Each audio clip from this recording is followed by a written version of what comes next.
welcome, podcast listeners and viewers for a second time tonight.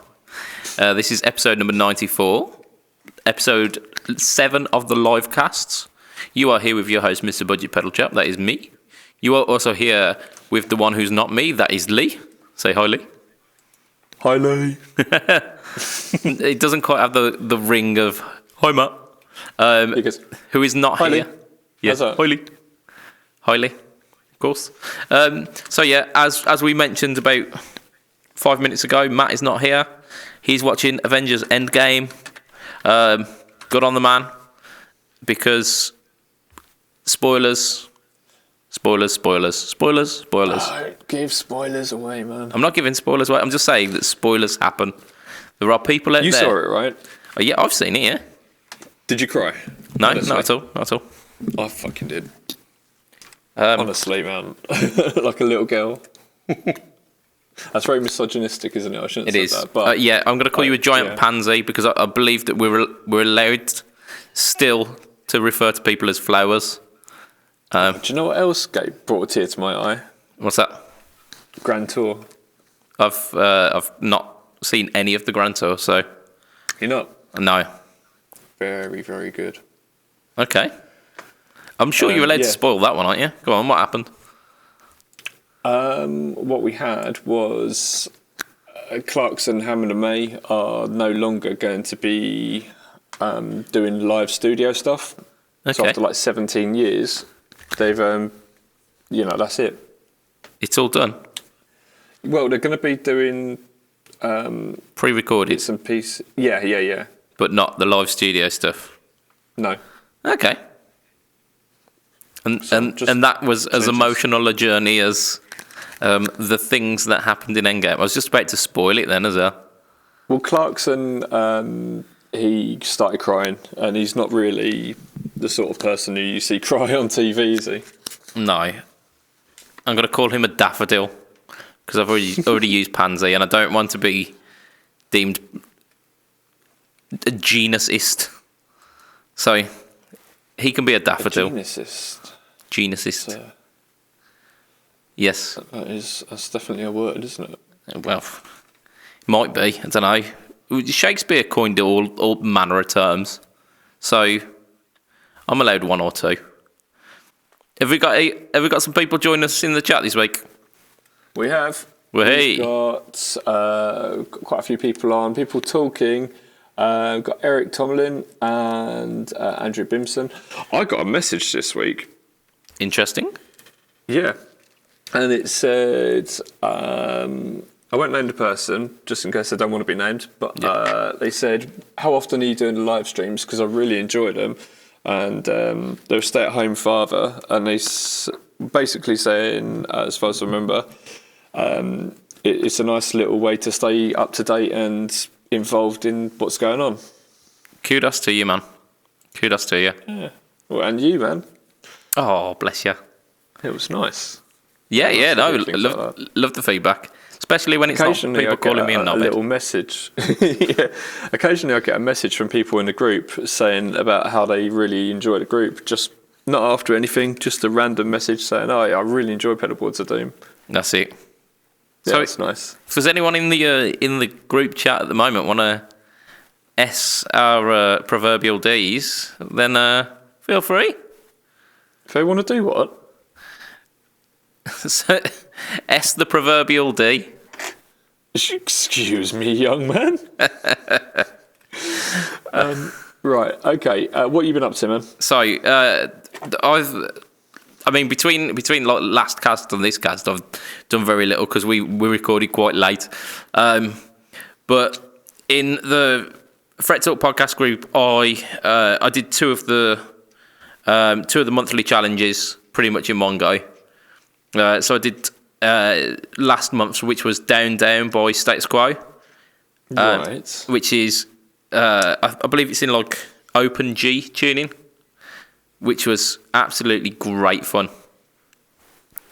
So I did that not by tuning the guitar, not by tuning the guitar to G, but by using the variacs. Cheating. It really was, but it sounded fantastic for it.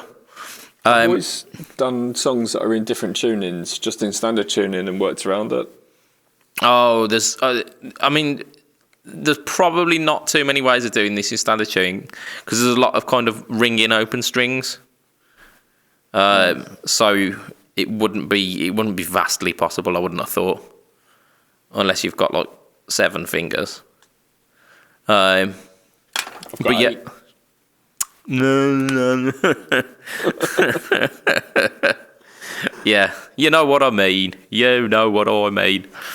So that was great fun. But I've also been doing a load of recording with my pal, which there's been like awesome moments where we've been just getting like massive, big, fat recorded tone, and then there's been moments of frustration where we're thinking like, why does this not fit together?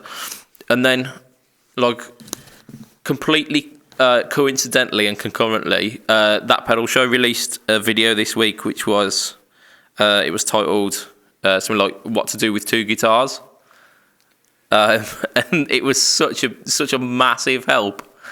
Those 2 guys going through it, and you've seen that video as well, haven't you?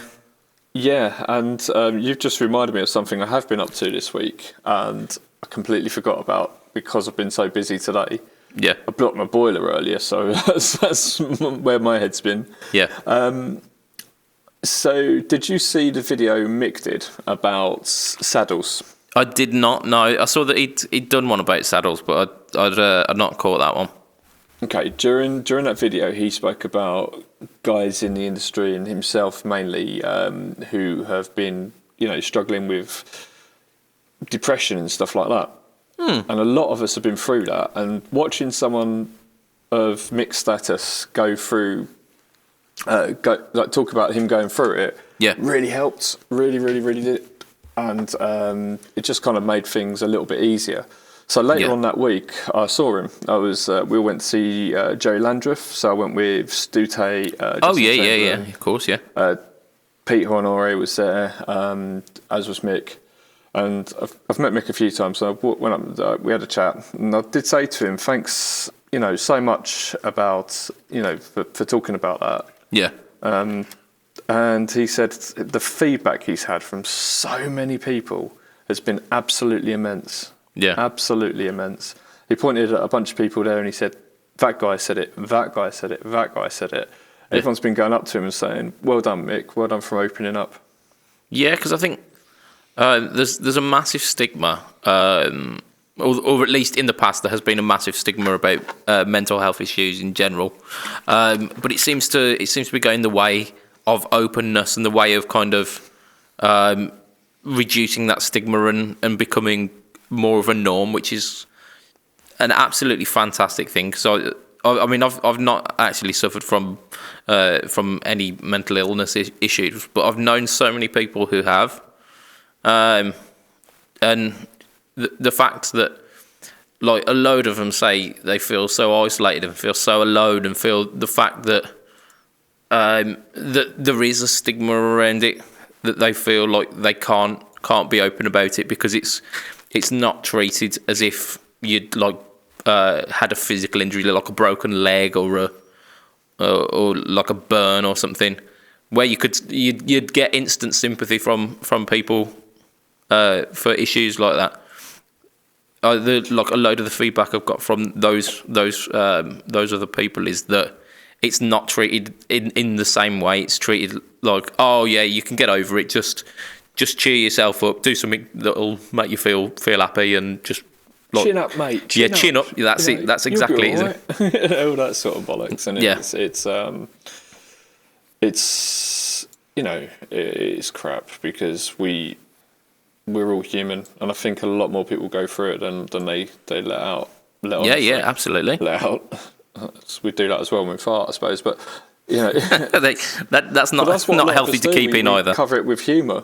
Yeah, it's exactly that, isn't it? That I mean, especially us British people, we like as a nation, a nation of kind of oppressed emotions. No depression, please. We're British. Yeah, so we don't talk about our emotions, and it's all that stiff upper lip, and we must keep calm and carry on kind of attitude. Yeah. But whereas it's a detriment, isn't it? It's a detriment to it is. I lost my father over 10 years ago now, and I went to have a bit of counselling about that because it was a really hard time. I was quite young, and the stigma. When I spoke to family members and friends about, I went to that, and they were like, "Oh, so, dude, I just lost my dad." Yeah. Oh, you don't want to tell your employers about that because they'll see that as a weakness or whatnot. And he's just like, no, it shouldn't be. It should be.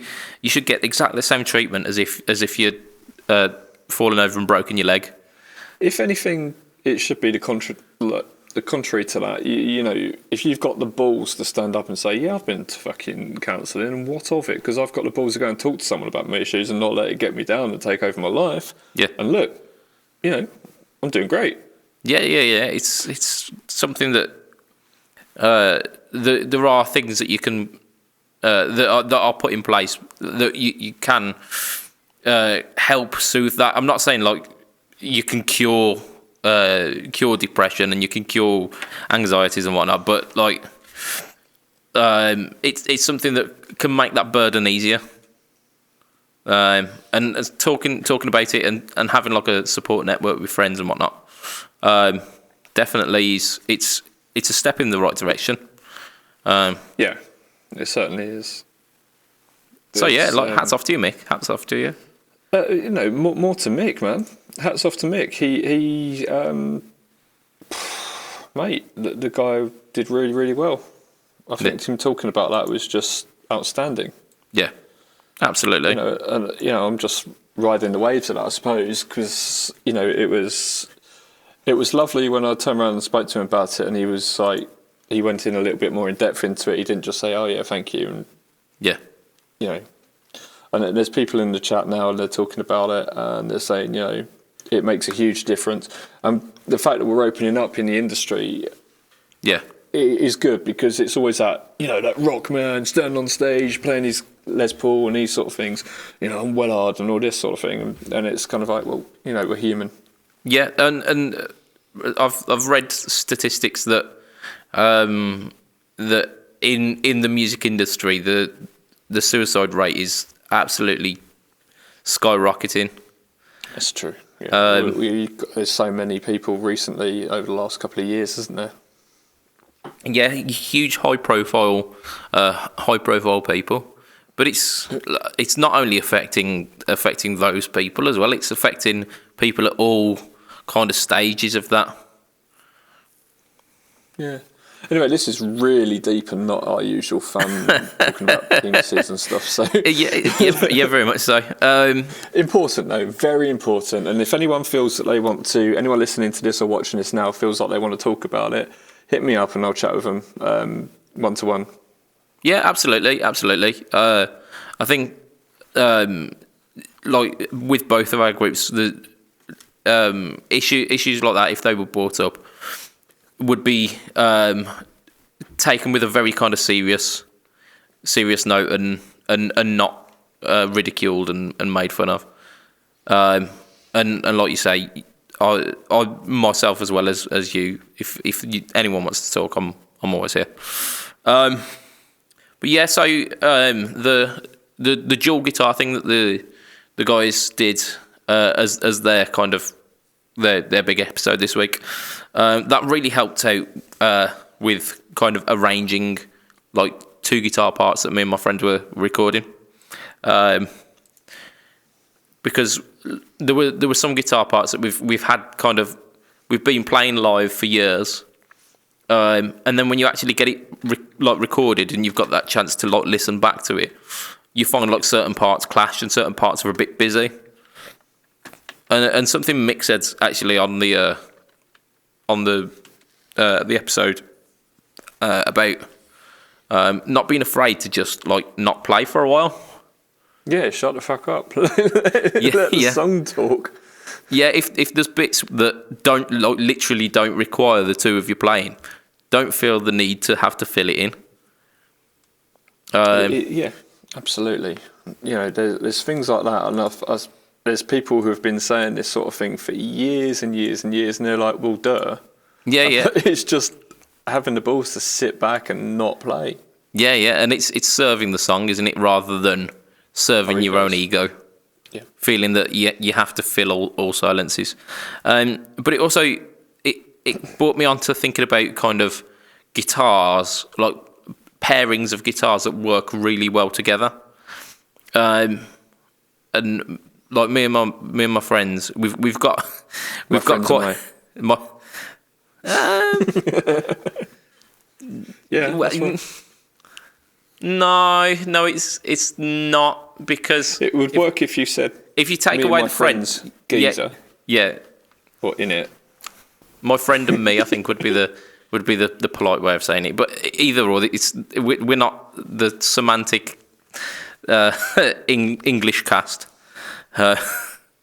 So we've got plenty of guitars to choose from, and we found that a Les Paul and a Telecaster work exceptionally well together. Like like without much work at all, they sit really well in a mix Do you remember together. me saying about when I tap my my Les Paul, it sounds like a telly? Like that kind of tapping. Yeah. But only finger tapping. It not sounds that like sort a of tele. tapping. Coil tapping. Coil tapping. There we go. Yeah. One day I'll learn the difference, you know.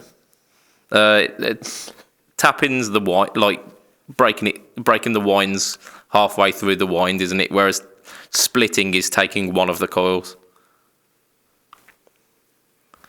So one's length, I suppose one's like sideways and one's depth. So yeah, if you're talking about a humbucker, that's got, say, like 8,000 winds of coil on it. You would tap it at 4,000. Yeah. So a tap would be further into the winds rather than the taking the one coil itself. So like when you tap a transformer to get an isolated power supply. So you get the transformer, you tap it at certain points, and you can get so many taps off of it to get so many outputs. Sure. I didn't know that, but yeah, sure, yeah. Yeah, that's the science behind it. Okay. So yeah, I mean we've been talking about kind of guitar pairings, and I having been doing some recordings like really hard the past couple of weekends.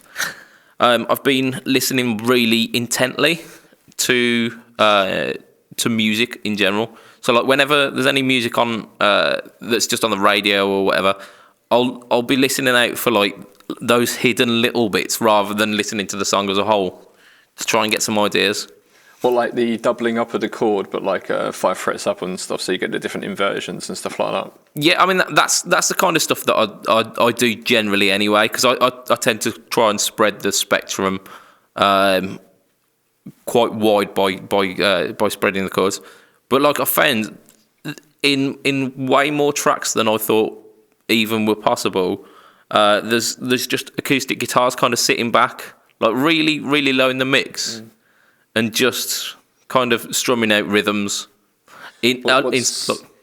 What's funny is I recorded an album probably 10 years ago now. Yeah. And it was the first proper studio album I did. The only one, actually. Yeah. All the rest has been like at home sort of thing. And the people running the studio, you know, the guy who owned the studio had built desks for Paul McCartney and these sort of things. You know, he was bitten in the industry. He was actually one of the first people who worked for Vox on the original wah pedal and stuff like that. Oh, nice. So his name was John Oram. Big shout out to John there. But him and his guys working there were like, "Oh, do you want to layer some acoustic over that?" And I was like, "No, why would I want to do that?" And all these sort of things. And now I'm like, that's pretty standard. If I'd done that, the album would have sounded good. Yeah. Yeah, well, you get like, it's just that kind of almost hidden extra depth, and it'll bring up like a pre-chorus or a chorus without you even realising it's there. Yeah. Let me chuck in some comments here. We've had quite a few comments. I won't mention who they're from just in case they don't want us to, but saying about the depression thing, which is it's lovely to see everyone's comments there. Eric Tomlin has said Zappa's music is really awesome to do this with. There's so many layers with the band. Yeah. Frank Zappa's an artist that I'm aware of, but haven't really taken the time to really get to know. So that's really cool. I'll check out some Zappa. Have you got any suggestions, Eric? Yeah, Queen. Any suggestions for Zappa? Oh, sorry. You just, No. Do you know what? The best Zappa music is Queen. Zappa. Yeah, no, Queen are amazing. I mean, but they're doing the best Muse song. The best Muse song. Queen. Do you know the best Foo Fighters song? Queen. No. To be fair, there are some Muse tracks that you could go. You could easily go. Yeah, that could be a Queen track. Absolutely, and U2 and loads of stuff. In fact, I'm a massive Muse fan, and the Second Law, the album, was it the last one? No, it wasn't Don't Talk About Fight Club. I don't think it was either 2 or 3 back.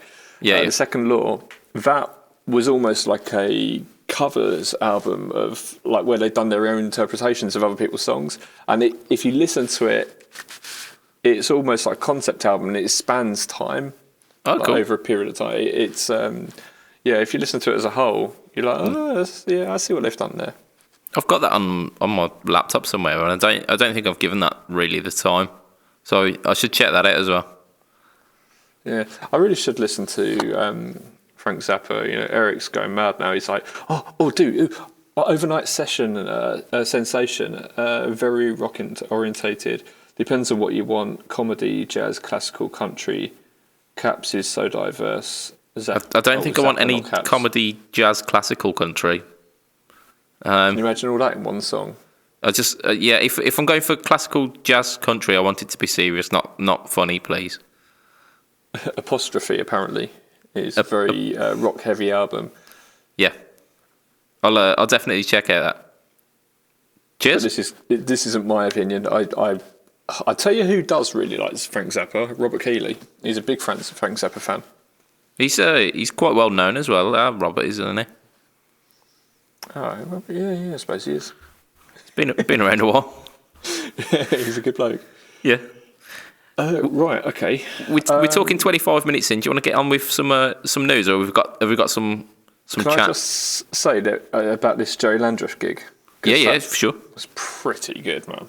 That right, it's not my sort of music really. I went because been a bit down. The tickets were cheap. Some mates were going, and I thought, yeah, do you know what, I'll rock up. That's it. I really enjoyed it. The boy's got chops, obviously, but seeing him live is you listen to his songs. You know, you stick it on YouTube, Spotify, or whatever, and you listen to it. And you think, oh, this is a little bit laid back. Yeah, I can enjoy it. You see it live, and it's like there's some passion here. You know, there's the real atmosphere. So what kind of music is Jerry Landreth? Because I've only ever seen him do kind of bluesy guitar licks on that pedal show, pretty much. Yeah, it's just that. No, it's not. Just I would say it's. I don't know what genre exactly it would fit into. I would say it's very American. I think, is he a Canadian? I think he might be. But anyway, it's very, very American. Kind of rootsy gospel blues stuff. Not really, no. It's just easy listening. Nice guitar on it.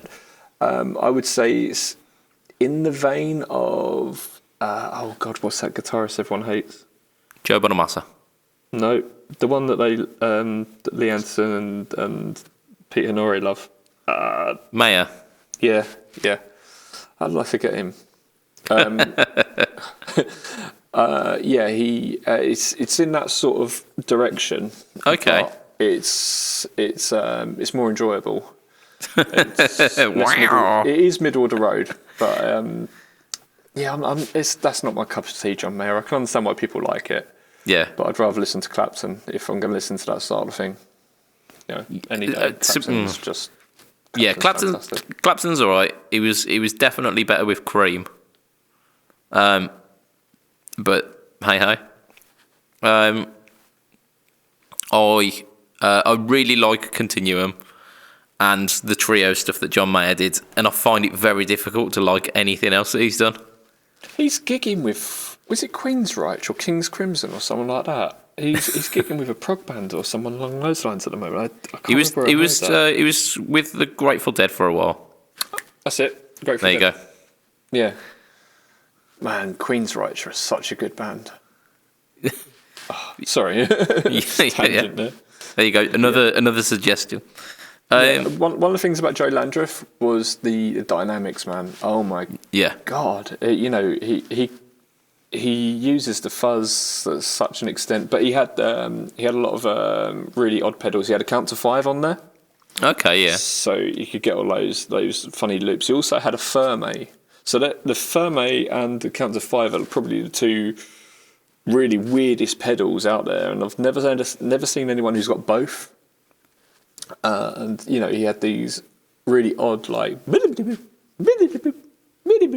sort of underlaid under a whole song. Yeah, and it just sounded so good. And bloody hell, can the boys sing? Oh my God! That night I heard his voice compared to an angel by someone we've already spoken about tonight. So and it weren't wrong. The guy's got such a great voice. He's got He's pipes as good on a him. singer as he is a guitar player. Yeah, I need to check him out then, because it sounds very much like it's up my street. Yeah, man, it was nice. So, yeah. Right, news. Yeah, let's do some news. Go on. We've got a fair bit this week. News. So, well, I mean, we're starting off with it. It says news, but it's not really news. It's more of like a discussion point. So JHS, the company that make pedals, not John Hornby Skews, did a kind of Behringer pedal shootout a couple of weeks ago on YouTube. Yes, I've just chucked my picture up that was from that. What's the deal with Behringer? Yeah. Effectively, he's gone through and he said, okay, we've got this pedal. This is a clone of this pedal. It does it well. We've got this pedal. It's a clone of this pedal. It does not do it well. And he's gone through and kind of listed out what like his favourite ones, weren't it?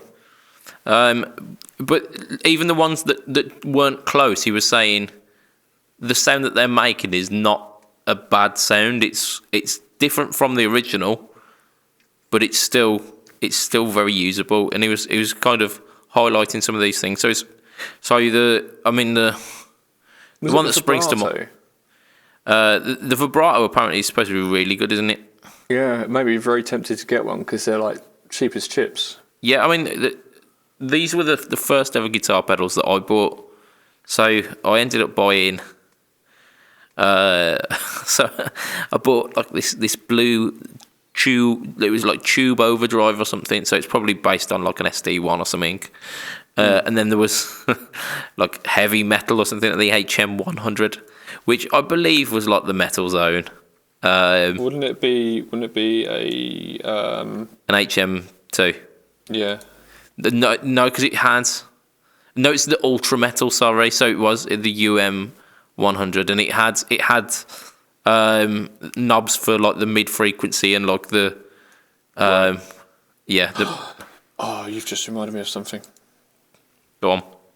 Right, keep talking. I'll be back in 2 secs. See you later. So yeah, there were some other cool pedals. So with the JHS stuff, we had I think it was like the vintage Tube Overdrive, which was based on the 808, which weren't too far off. I think the tremolo, which was compared to the Boss tremolo, which weren't too bad. But the one I see on the Gear Exchange a load, and that people really seem to love is the Ultra Fuzz, I believe they call it, which is based on the Boss. I think it's just the Fuzz. Yeah. Oh, sorry, kicking me mic. I see. You don't want to do that. So what have you just gone to get? Right. I'll ask you what this Yo-Yo Uzi is based on. So it's 2 knobs, is it? No. Oh, you can't see it, can you? No, my eyes are It's the rubbish, one mate. with volume gain, low, mid, high, and bias. And it's called the Uzi. Do you remember when I did the live video? Yeah, I do remember that. Yeah. It was the last It's one. got a bias as well. Yeah. Which, if you're the one you said when I was doing the video, the one that you commented on, you said it was the Metal Zone, because we thought the bias was like the Q. Yeah. Of the mid. What are we saying? This apparently is a clone of a BEOD. Okay. Yeah. Nice. I need to plug it in again and have a good old listen. Yeah.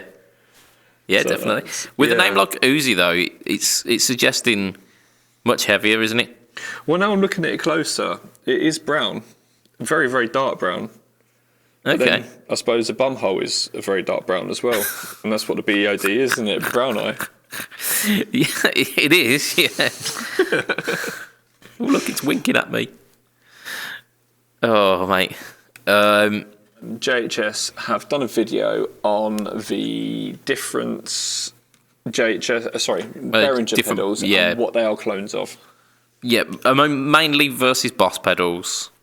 It wasn't just Boss pedals, though, was it? It was Ibanez's and stuff. Yeah, I think like majoritatively it was. But there was some other things. The TS808 was in there. What else was there? He did the vintage the vintage time machine. Did he do the looking at one of the EHX pedals? Yes. Was The it Memory Man Deluxe, was it? Yeah, it was the Deluxe. Yeah. Oh, do you know what? Did Stu Tate send you a picture this week of this really weird old Electro Harmonics original Memory Mans? Memory Men? Memories Mans, yeah. Remember. The Remember Boy. Oh, who makes that? The Remember Boy. I'm sure there's a company that makes one of them. But no, he didn't know. He sent me many pictures, none of which were EHX related. That's your personal life, mate. It is, yeah. What we get up to at the weekends, mate. It was nice to see Stu this week, actually. It was. I haven't seen him for a while. Yeah, he's a good man. Good man. I do like our Stu. Yeah, well, anyway, this picture he sent was of a Memory Man that he hadn't seen before, and it was just all grey. It didn't have... I don't know if you're familiar with the different early Memory Mans. Yeah. But you have like grey with black and grey with blue, and this was just all grey, and it had the boost. It didn't have the modulation on it. Okay. So it had boost, and the other switch said, well, the other side of the switch just literally said no boost. I love that. Nice. Suppose that works, doesn't it? Yeah, man. Right, okay. So that was JHS. What Yeah, have we and got now? it made me kind of gassing for some Behringer pedals because it's very much my wheelhouse. The whole budget pedal thing. But Okay. I'm not going to show up any more pictures, guys, because when I showed up that JHS one, apparently we dropped out. So I'm just going to leave it with. Let's go back to us with the comments because that's nice. yeah. All right. Okay, so. We've got the next thing we're going is this is you're going to be teaching me about something, isn't it, Lee? Am I? Yes, you are. Right, Joe. You're Right. going to be teaching me modal theory. We've spoken about that off camera, haven't we? I've been going into that, actually. I've been going into the different modes of the melodic minor. Oh dear, yeah, it's a that's been slippery fun. slope, mate. That's a bit jazzy, that, but there's some beautiful tones in there. Anyway, right. So, head rush, those responsible for the head rush pedal board. Pedal board, yeah. They said that they were going to announce something. We speculated about it, and now they have announced We were wrong. it. We were wrong. We were wrong. So I've seen some pictures, but I've read absolutely nothing on it. So explain it to me as if you were explaining it to a 5-year-old child. God, isn't that what we normally do? Buttons go woo woo woo woo woo. Right, my background on this is very limited. All right, so and hands up, I got a lot of the knowledge I know about it from listening to Guitar Nerds podcast, so I'll give the guys a shout out for that because, fair dues. It is a looper pedal. Yep. Which is the size of a small city. It's ridiculously expensive. And the only thing that I can think that comes close to this would be the Electro Harmonics. Was it Looper 9000 or something they called it?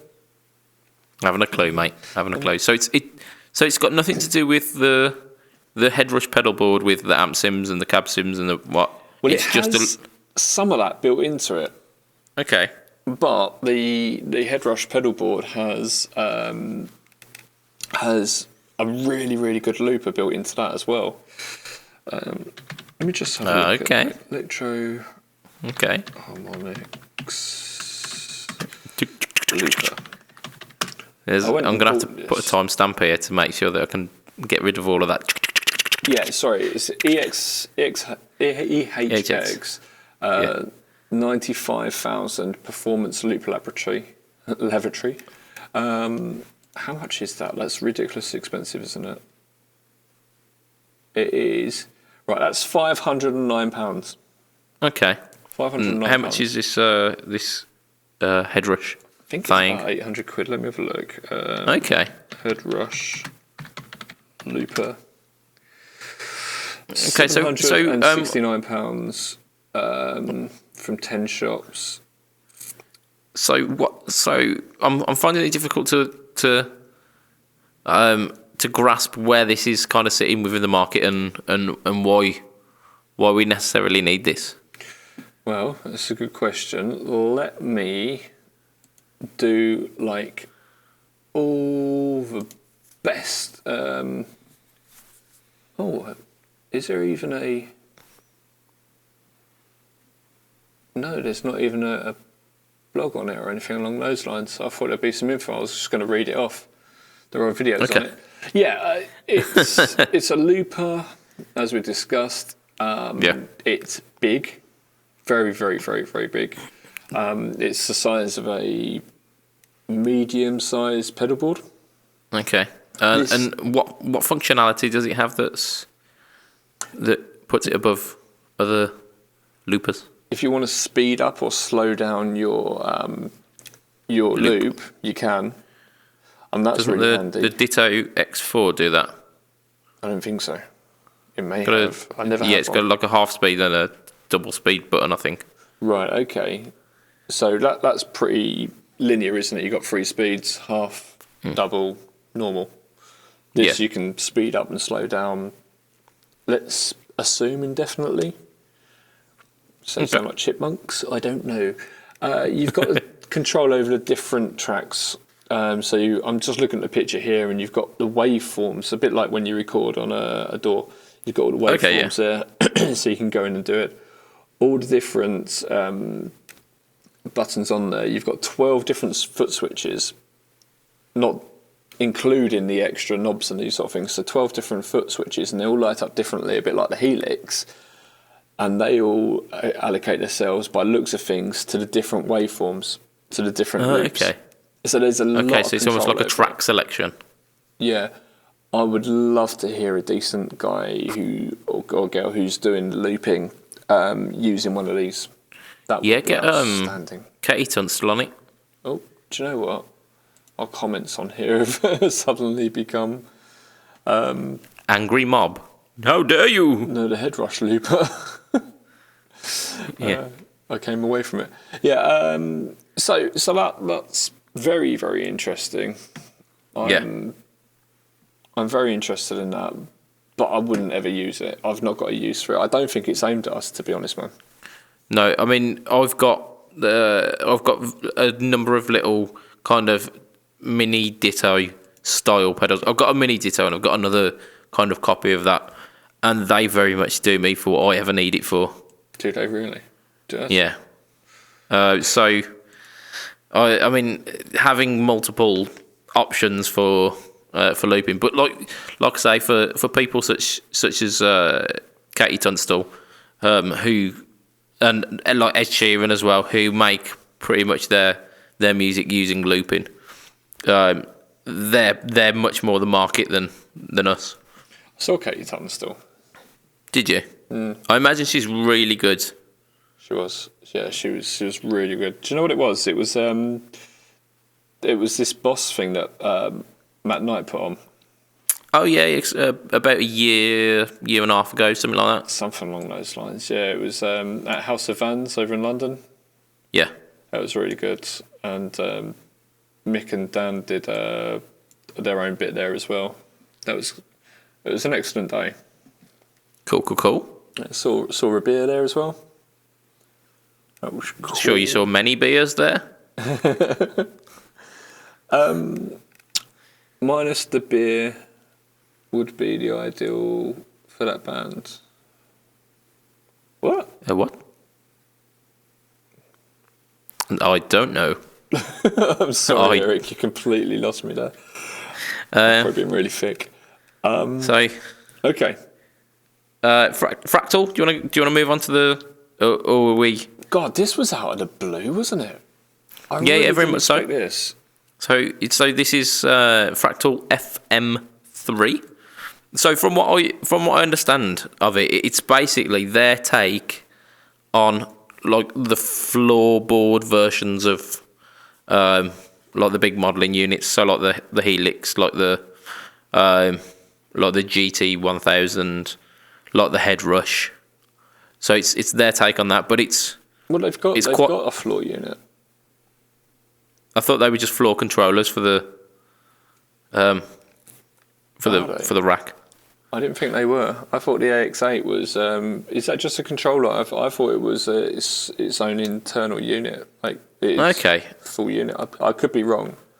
It's so far out of my price bracket that yeah, I mean, really paid that much attention to it. I'll put my hands up now and say that Axe Effects stuff is stuff that kind of happened before my time into looking into modelling stuff. But I suppose the fact that I'm not that well versed on it means that it's not really being talked about all that much anymore. So the FM3 it's almost like, from what I could get, almost like the size of the HX Stomp. Apparently it uses all of the same kind of technology, the 3 core DSP, same engine as in the Axe Effects 3. So quite a powerful unit. It's saying 265 plus models, 2,200 speaker cab impulse responses as well. So it's suggesting that it's quite a powerful unit. Yeah. Like from what I remember, because I only had a brief look at it. There's 3 foot controls on it, so 3 stomp switches. Yeah, which is just like the HX Stomp, isn't it? Yeah, and just off the top of your head, how much is a HX Stomp? £450 approximately. Yeah, something along those lines. So around the kind of 450-ish mark. These are $1,399 US dollars or $999 US dollars direct from the manufacturer. Well, it's only direct from the manufacturer, so if you want to try it, you can't. It's in some ways it's bollocks, in other ways it's genius, because the only people who are really going to be using these are going to be professionals, and then that gives it the sort of allure. Yeah. Yeah, but you think about the amount of people who have got Helix who've got Kemper, who've got head rush units. And they're all scoundrels. They all need to come back to the analog world. Let's put that bias aside, Mr. Lee. But you think about the types of people who've got that. It's not just the professionals who get those. Like, I've known students who have gone for the our very own Ollie Miles of the podcast. He had a Kemper for a while because it was a nice all-in-one simple solution to take to recording sessions and to do practices, and I know people it was who all-encompassing. Kempers. I just don't talk to them anymore. It's one way of dealing with friends. Friends. No, I toyed with the idea of selling my soul and going down the route of Kemper, and I'm glad to say that I didn't. I will try some digital stuff, some of the new digital stuff at some point. I have played Kempers. I have played Helixes briefly. I don't think I'd be as dirty as to play a Variax, but it's a dig. But for the listeners, Budget Pedal Chap does have a middle finger. That's it. I've got two, but I'm holding a microphone, so you can only have the one today. I don't really. I thought the Kemper sounded good. Yeah, but I've had a lot of people say that you just don't hear it in a live mix. I don't know why, because it's still going to be the same song, same sound, isn't it? I've heard it's something to do with the way the frequencies come out, and then when they like missing the added harmonic. Yeah. Whether that's true or not, because it was an I don't know. that told me that, and it could be he's just defending his craft, or he could be, you don't know. Yeah, going, you don't want to buy one of them, you want to buy a rear lamp. Just like mine. Nice look at these. Yeah. So with Axe effects, they've always been that kind of level up, haven't they? I mean, they haven't been as ubiquitous as some of the others, and that's partly due to their kind of, like you say, their elevated status. But Unobtainium, isn't it? Yeah, it's made with the unobtainium DSP cores. Yeah, gives you that real quality vintage tone. A lot of people are going down the DSP route, though, aren't they? Keeley, as we mentioned earlier, now they're putting their toes in it with the Terraform. Whenever that eventually comes out. But yeah, I mean, Brian's been talking about it for years on the podcast as well. Yeah, how stuff like that's gonna potentially be the future of pedals, and I mean, like Strymon have pretty much made their career on that kind of that area of the market. Well, they were all Line 6 guys, weren't they? So it's their bread and butter. Yeah, I mean, before they did the Strymon stuff, they did Damage Control, which was mostly analog stuff.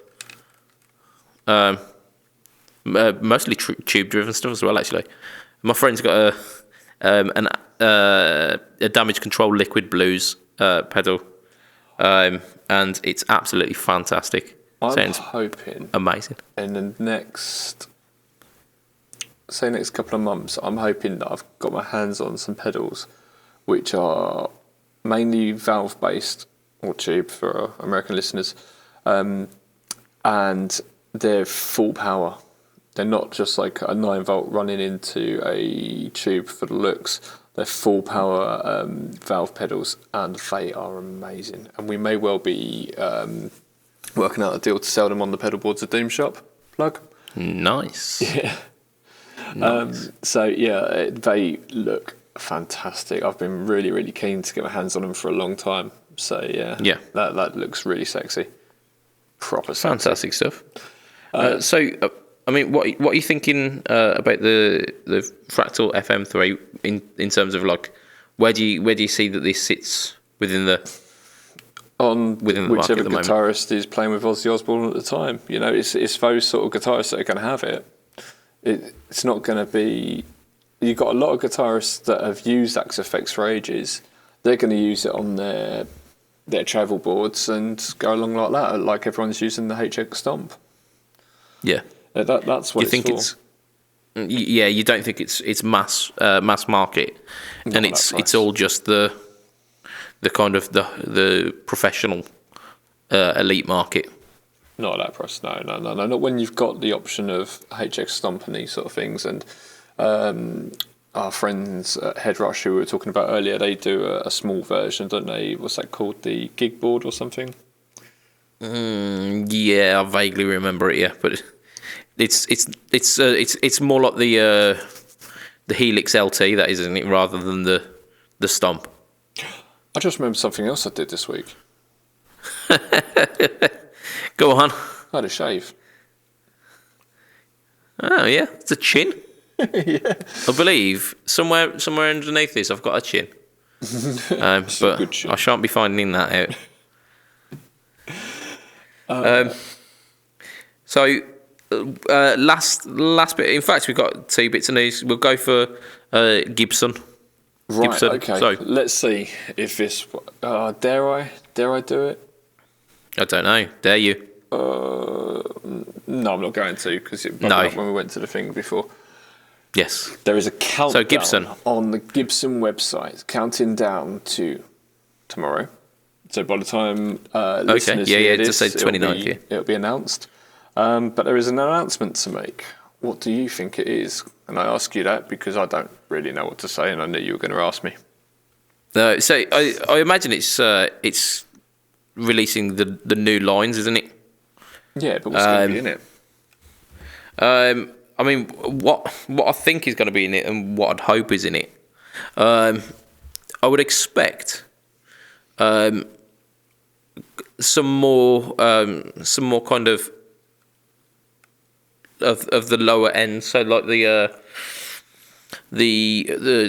junior, the double cut junior, maybe the SG junior, because there's been a big resurgence in those kind of guitars, and I'm hoping, because the last iteration of those, they looked a bit strange because they had like a weird scratch plate on, and I could take or leave that, but the colours on them were really kind of muted and sedate, and I think if you're going for one of those kind of bare bones kind of blues and rock machines, you want something that's a little bit more kind of vibrant and something that's going to stand out.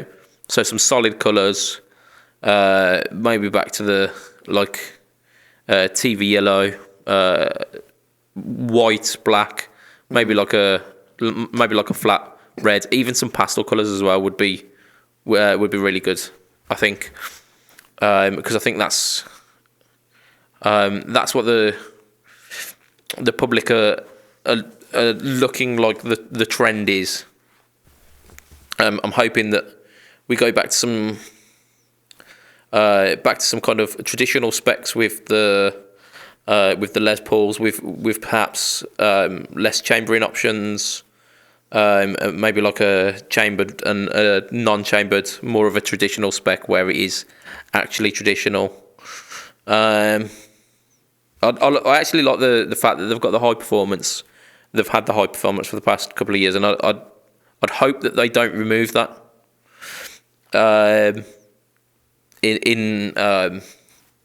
In response to the Gibson purists shouting about wanting Gibsons to be great, Gibsons to be traditional, and Gibsons to be Make Gibson great again, man. exactly that. Kiss Donald Trump's feet at the same time. So I'd hope that they don't get rid of the high performance stuff. This is what they are. This. What's it? It's a knob. Hey. Things have got to move forward. I like the stuff from Gibson. I love to have the option to have like a 54, 52, whatever. Gibson, 58 really, isn't it? That's where you want to be. Yeah. I was thinking about Fenders for a second. But I like things to move on as well. Yeah, I would love one of those robot Gibsons. I don't understand the hate behind them. The fact that there was so much. I think the kickback behind it was the fact that it was almost forced upon everyone because it was on all of the models. At some point, that, about 5 years before that, they had a blue robot one. It was like your Variax, but it actually changed the tuning. So you changed the knob on different things, and it would tune. And it physically tune it down. Yeah. And the idea of going through from one open tuning to an open tuning, it's a couple of steps up or down, and just the polyphonic would really appeal to me. Yeah. I thought you could get some great effects out of that. Bit of delay. Using that as an effect itself. Yeah. Yeah. Then you can start fretting it up the top with, or hold the harmonics on, like, I don't know, the 7th fret or something, or the 9th fret, where you get the really high pitched ones. Oh my god, that would have been sexy. Yeah. But then they took it a bit too far, didn't they? And they had the Firebird X or whatever it was. Yeah, exactly. They overdid it. As an option, it's a great idea to have it in the lineup as an option. Man, you keep moving. I have to keep readjusting this window. Stay still. Fall off the edge of the world. That's it. Sorry, I've just started leaning back because I'm now in my 30s and I can't sit on the edge of a seat for long periods of time. Good question. 32. I'm older than you. Shut the fuck up. The other thing it could be is, they've released this really expensive range of like PRS lookalikes. The modern double cut, which were sexy. Then they released the Epiphone versions, and they recently came out, and they look great. They really do. They really, really, really look. Can you imagine starting playing guitar now and having that as an option for under 500 quid or whatever it is? I was having a chat with this topic with my buddy today about how good beginning guitarists have got it these days. You got so many options, so much choice, and like if you were spending £100 on a guitar when I started playing guitar, it would be a shit guitar. Yeah, like you'd have a Stag. Oh, Stag. I started off. I forgot about that. Yeah, like it was either a Stag or an Encore at that kind of price, and they were shit. They were really bad. Do you know what was and still is a really good option is the Yamahas, the Pacificas. Yeah, the Pacificas are absolutely brilliant. Great. I started off on an Affinity Strat, and the Affinity that I had was the one with the CBS headstock. Fortunately, those ones at that time seemed to be like they come out of the factory set up really well. They held their tune really well. So I got off to a really good start. Yeah. So much so that I've still got that guitar. It still plays and sounds great. The Encore was a piece of shit, and it didn't help that as soon as I got it, I thought, right, let's put massive strings on this. Yeah. Well, that's not going to help. But like the Stags and the Encores of those days were shit. Whereas I've played commented as well the crap BC Riches. Yeah, like the Bronze series or something, was it? Yeah. And you were guaranteed that if you paid like if it was under like pretty much the 200 mark, you could get like from like 150 to 180. You could pick up maybe like a Pacifica Raw or a Squire. But if you went below that, it would definitely be a shit guitar. Whereas today, if you pick up a Stag for like 90 odd quid or whatever, it's probably going to be decent. It's going to be playable. It's not going to be the greatest thing you've ever played, but it will be playable. Yeah. There's options of like Chinese companies that like import via eBay. There was that weird green SG that I've picked up, which is from a company called Quincy. And after like a quick, like straight out the box, apart from the strings being a bit grubby, it was fine. and after a bit of a clean up, a tiny little bit of an adjustment on the action, it was perfect. It was fine. The comments are going mad, with people talking about their worst guitar. Yeah, about their shit guitars. Go on, let's hear some examples of some horror stories, because it's really interesting to hear. BC Rich and a Gorilla amp. I don't know what a Gorilla amp. I think it was an Encore amp, and it just had level. I don't even think it had an EQ on it. I think it had tone, and then it had gain. And so there was the worst ever practice amp that I saw was something called the BB Blaster. Oh yeah, I saw them. Yeah, they're like a grill on them, weren't they? I can't remember I remember it was like a tiny little. I think it was maybe even like a 6-inch speaker, maybe an 8-inch if it was a push. But it was the controls on it made absolutely no sense. There was beef, tweak, and enjoy, salt and pepper chips, and he's like what? Wait, like what do I do with this? Like, okay, we've got. I'll go through some more. Washburn. Everything's moved. Okay. Washburn. Mad Dog Distortion. That was an effects pedal they had. A Tanglewood Lone Wolf P-bass copy. Nice. Andrew's trying to forget Encore. So it still wakes up in cold sweats about it. No, don't, please, no. Apparently you could get some of these guitars in Walmart, which is Asda to us. Yeah. So like a shopping centre guitar. I think I remember very similar. For us, it'd be like Argos guitars. Yeah. Because they sold the really cheap shitty Squires, but they also sold the Encores as well and the Stags. I got given to me an SG, but it wasn't a Gibson SG or an Epiphone SG. It was a 1980s SG that someone had bought, had it set up, said, "Oh, this is lovely. Why don't you have it, Lee?" Because they didn't use it very much. And Sue's a good girl. She really is a lovely woman. And she was so sweet. She said, "Look, Lee, I was going to leave this to you when I passed on, but I'd rather have you have it so you can play it." Yeah, so you can enjoy it. Yeah, really, really sweet. It's an Avon guitar, like ding dong. Nice. Avon. Yeah. They're still going strong, aren't they? I wonder what's new in their guitar department. It's literally said Avon. It now says Gibson on it because I had to take the Avon thing off of it. I just couldn't rock that, so I took the Avon off of it. Rock the Avon, yeah. No, I got this through the Avon catalogue, mate. Yeah. Woman came around, did a little party. I asked for the guitar. Sound, bish bash bosh. Got an SG. I took the pickups out of this because this had fallen to pieces. You can see I took them out of this. Yeah, the shine. Is that your shine? That's my shine, yeah. And in that, I had, believe it or not, the Steve Vai Evolution pickups. Nice. Up until last year, I had a set of Vivos in my Ibanez RG. I've now replaced them with P90s because I'm that guy. They are so hot, aren't they? Yeah. But the thing that surprised me about them, they still sounded quite classic.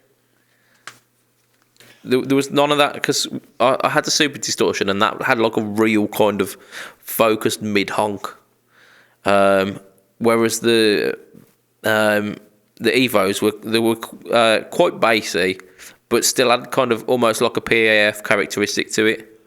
Really open and responsive. At the time, I was playing it through a transistor amp, so it was just. It sounded like absolute pants, mate. I'm tempted to put them back in now. I'm really tempted to put that shine back together and block off the wiggle stick. Block the Floyd Rose going one way, so it just works like a normal trem. Yeah. Pop a Tremel no on it. Oh, what? A Tremel no. No, I'll put a bit of wood onto the block. Yeah, it's pretty good to do that. Yeah. Easy. I think we're probably coming up to time. Let's just finish up our chat about old Gibbo. So we've said what we think or what we'd hope would happen.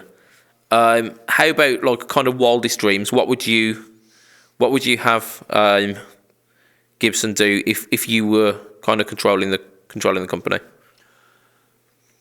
I would like to see the juniors, the SG juniors, probably in an Epiphone range for bringing them back. Yeah, they are so powerful. There's just they sound so sexy as well.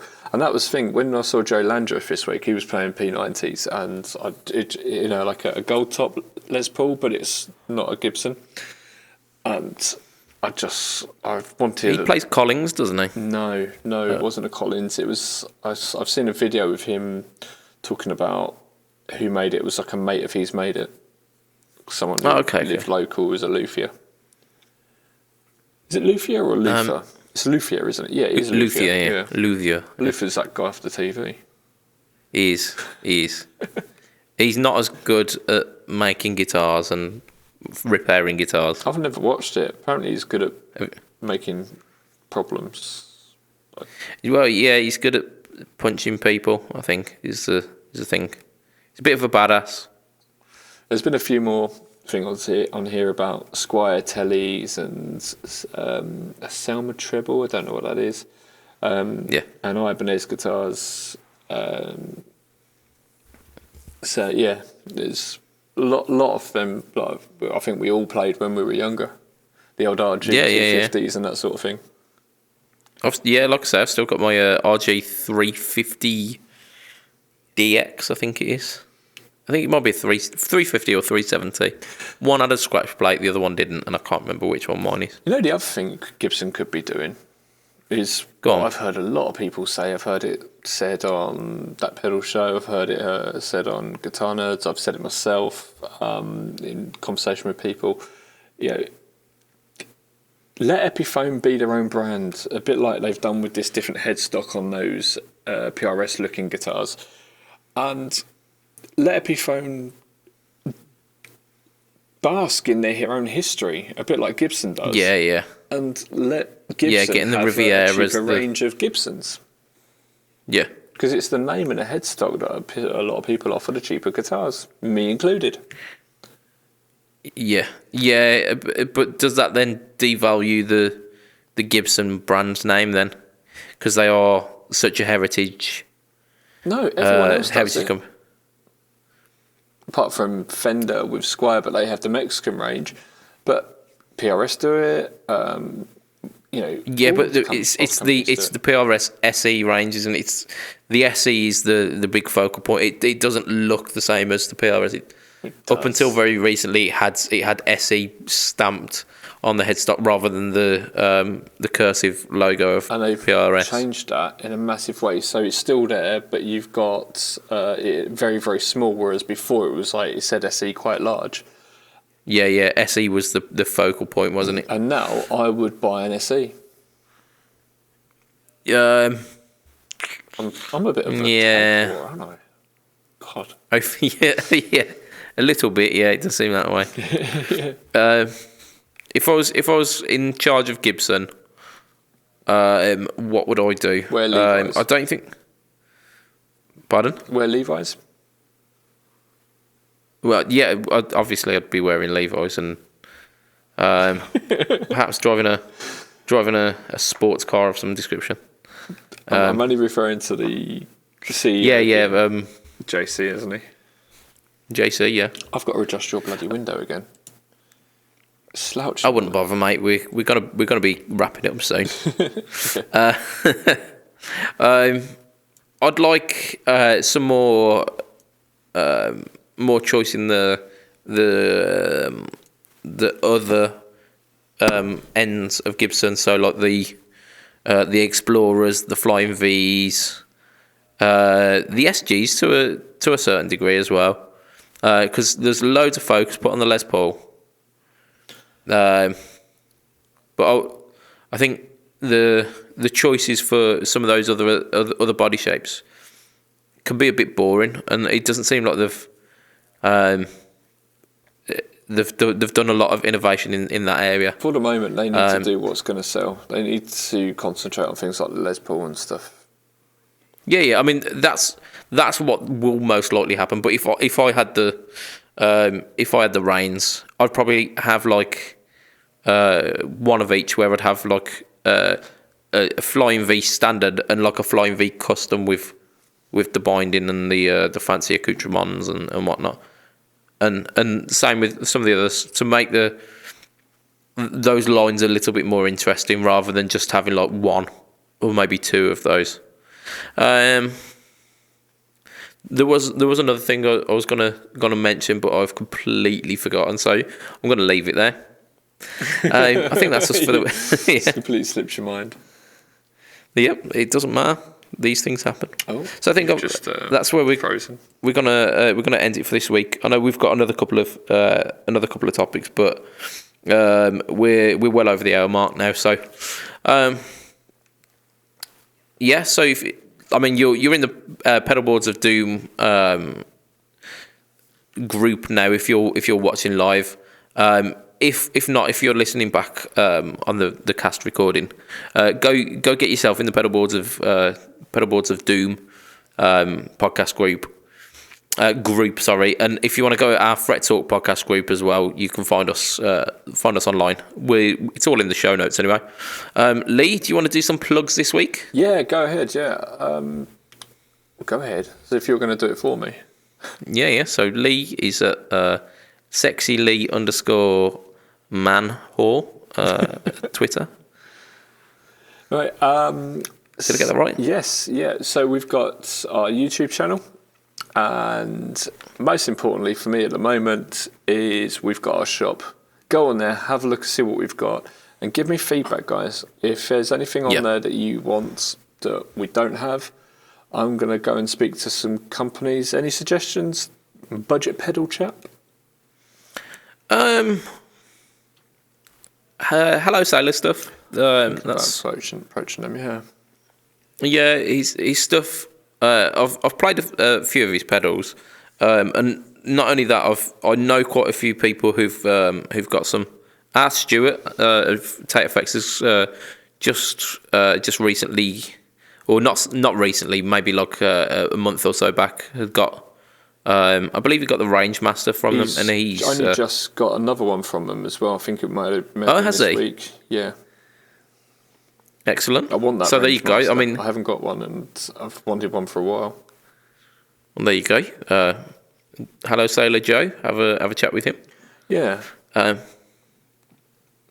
So yeah, I mean, I'd also be suggesting Tate Effects, but you've already got him on there. Yeah. If you want to buy some Tate Effects stuff, don't go to Tate Effects. Go to me. You're gonna love that. I mean, the fact that he's getting a plug for free is it's all right, isn't it? Yeah, I mean, a lot of the stuff that you sell on the pedalboards shop is absolutely stuff that I can attest to being absolutely brilliant quality. Yeah, we've got 4P on there. We've got Tate Effects. We've got Jupiter Effects. We've got Magnetic. Got Bigfoot Engineering, not the other one. God, there's loads on there. Even got Hot Tone. Oh right, cool. Yeah, man. Yeah, got Hot Tone. Hot Tone. Hot you mean? No. Hot one. Hot Tone. Officially, it is Hot Tone. I'm telling you, it is Hot Tone because I've been told by the people. No, yeah, I mean, they can say it all they like. They need two T's if they want me to pronounce it like that. Yeah, who does that as well? Was it Boss did something like that? Tone. Yeah, the next tone. Next one. Andrew said, you can sell my cheap home builds. That's interesting. I want to know more about that. There you go.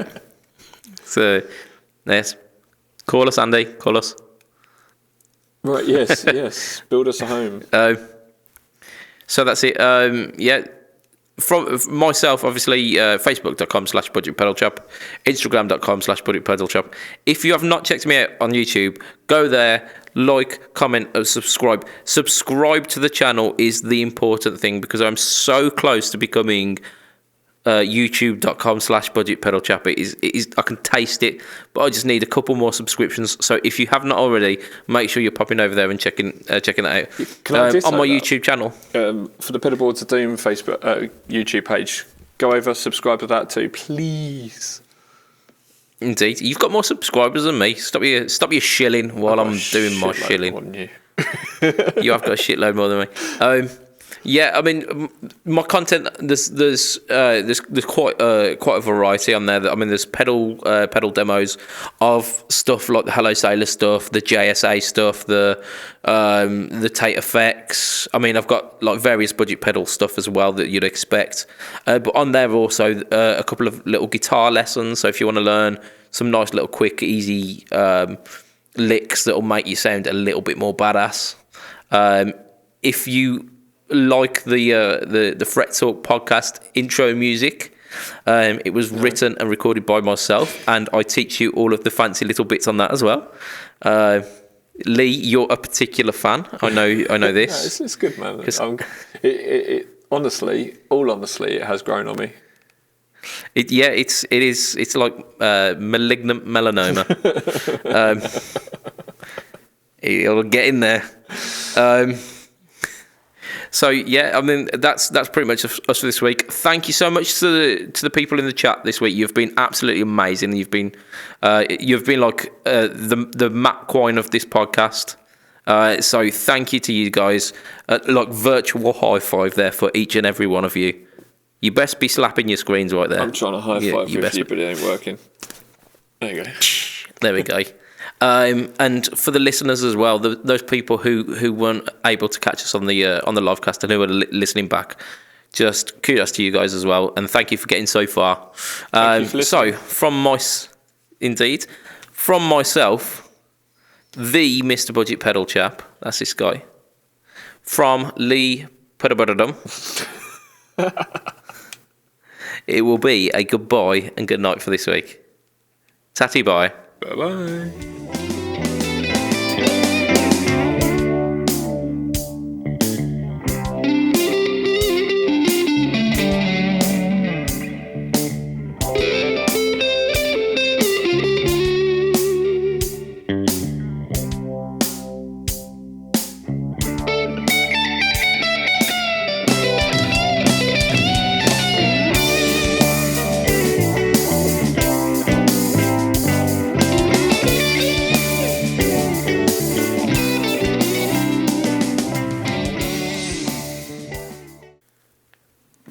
And we're done. I'm still going to wave. Still going to wave. Wave after wave.